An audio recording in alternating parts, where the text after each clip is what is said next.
कुटुंबानां क्षेमस्थैर्यधैर्य वीर्य विजयाभिरारोग्यार्थं धर्मार्थ काम्य मोक्ष चतुर्विध फलपुरुषार्थ सिद्ध्यर्थं उन्नत अधिकार योग्यता बल सिद्ध्यर्थं श्री वरसिद्ध विनायक स्वामी देवता अनुग्रह सिद्ध्यर्थे सर ఒకసారి जय बोलो गणेश महाराज की जय सर गणेश महाराज की जय మూల్యమైన సమయము మాకు కేటాయించి ఓకే సార్ ముద్దం దయాన మెల్లగా మెల్లగా మెల్లగా జర రాయ్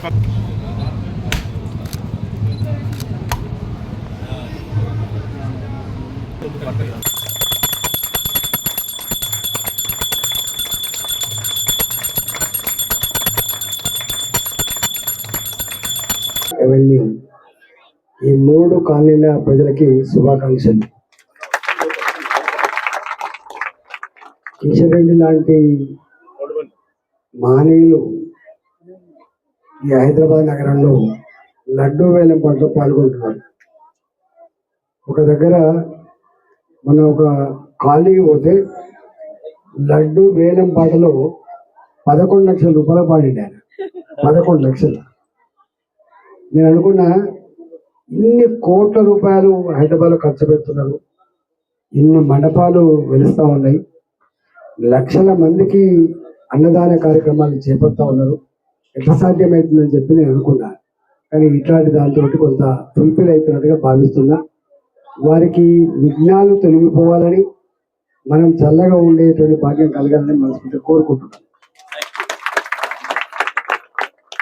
ఎక్కడికి పోయినా మధ్యాహ్నం పూట చూస్తుంటే వేల సంఖ్యలో అన్నదాన కార్యక్రమం నడుస్తుంది. మానవ సేవయే మాధవ సేవ అనే దాన్ని ఆచరిస్తున్నది ఇలా వినాయక మండపాలు మాత్రమే.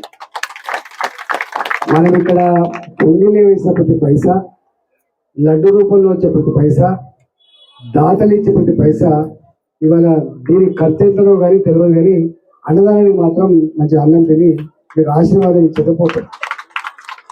ఇలా రెండు ఉన్నాయి ఏంటంటే మన కరోనా వచ్చిపోయిన తర్వాత చాలా మందికి ఒక ఆలోచన వచ్చింది, ఎన్ని వేల కోట్లు ఉంటేంది, ఏం కథ ఉంటేంది, పోతే గంతే కదా బతుకు, గుడిసెలో నుండి బతకనే గంతేనండి, బంగ్లాలో నుండి బతకనే గంతేనండి, బతికిన నుండి మంచిగా బతకాలని దానికి వచ్చింది.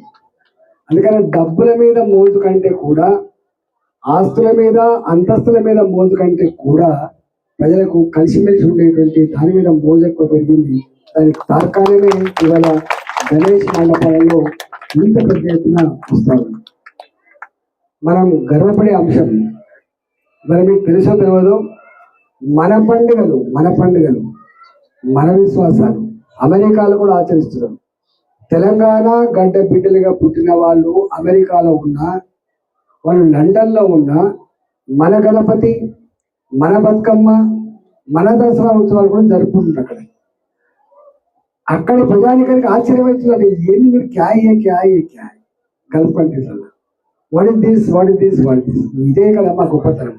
140 కోట్ల ప్రజలు ఉన్నప్పటికీ ఇంత గొప్ప ప్రజాస్వామిక దేశంగా వర్ధిల్లడానికి కారణం ఇది మా సంస్కృతి, ఇది మా కల్చర్, ఇది మా విశ్వాసం, ఇదే మమ్మల్ని కల్పిస్తుందని చెప్తున్నాం. మనం మీకు తెలుసో తెలియదు, ఈ మధ్య కాలంలో గల్ఫ్ కంట్రీలలో ఫస్ట్ టైం మన గుళ్ళు కట్టబడుతున్నాయి. అక్కడ మన గుళ్ళు కట్టబడుతున్నాయి. మన మోడీ గారిని అత్యంత ఇష్టపడే దేశాలు గల్ఫ్ కంట్రీస్.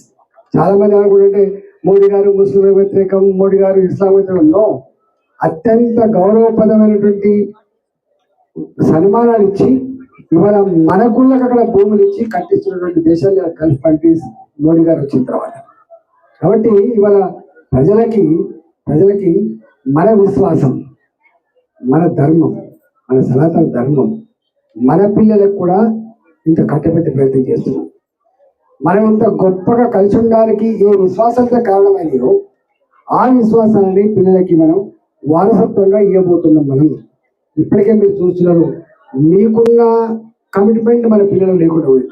మనకు మన అమ్మ అంటే, మన తాత అంటే, మన చుట్టాలంటే ఎంత ఇష్టపడతాము. వాళ్ళు వస్తే మనం ఇష్టపడటమే కాకుండా గౌరవంగా చూస్తాం. కానీ మన పిల్లలకు మాత్రం వాళ్ళ సెల్ ఫోన్లు వాళ్ళ కంప్యూటర్లు తప్ప మళ్ళా చుట్టకూడతో కూడా మాట్లాడే పరిస్థితి లేదు. ఈ పరిస్థితులలో మన పిల్లలకి ఈ గణేష్ మండపాల రూపంలో మన సంస్కృతి తెలియజేస్తూ ఉన్నాయి. కనీసం ఈ రోజులైనా కొంత కంప్యూటర్ మర్చిపోయి సెల్ ఫోన్ మర్చిపోయి ఇట్లాంటి మన భారతీయ సంస్కృతి ఇదని వెతుక్కుంటున్న పరిస్థితి కాబట్టి ఇవి మనుషుల్ని కలిపి ఉంచుతాయి, ఇవి మనుషుల మధ్య మానవ సంబంధాలు వేస్తాయి, ఇవి దుర్మార్గపు ఆలోచన గురించడానికి ఇవాళ కేంద్రాలుగా మారేటివే మన గణపతి వేడుకలు. కాబట్టి అందుకనే ఇంత గొప్పగా ఆచరిస్తున్నారు. ఈ సంస్కృతి ఈ పరంపర మరింత గొప్పగా కొనసాగించాలని చెప్పి మనస్ఫూర్తిగా కోరుకుంటూ దీన్ని ఆచరిస్తున్న నిర్వాహకులకు మా మల్లికార్జున్ మా నర్మదమ్మ అందరికీ కూడా పేరు పేరు పాలక మండలికి అందరికీ పేరు చెప్పారు. కష్టపడి సందీప్ బాబు అందరికీ కూడా ధన్యవాదాలు తెలియజేస్తూ శుభాకాంక్షలు.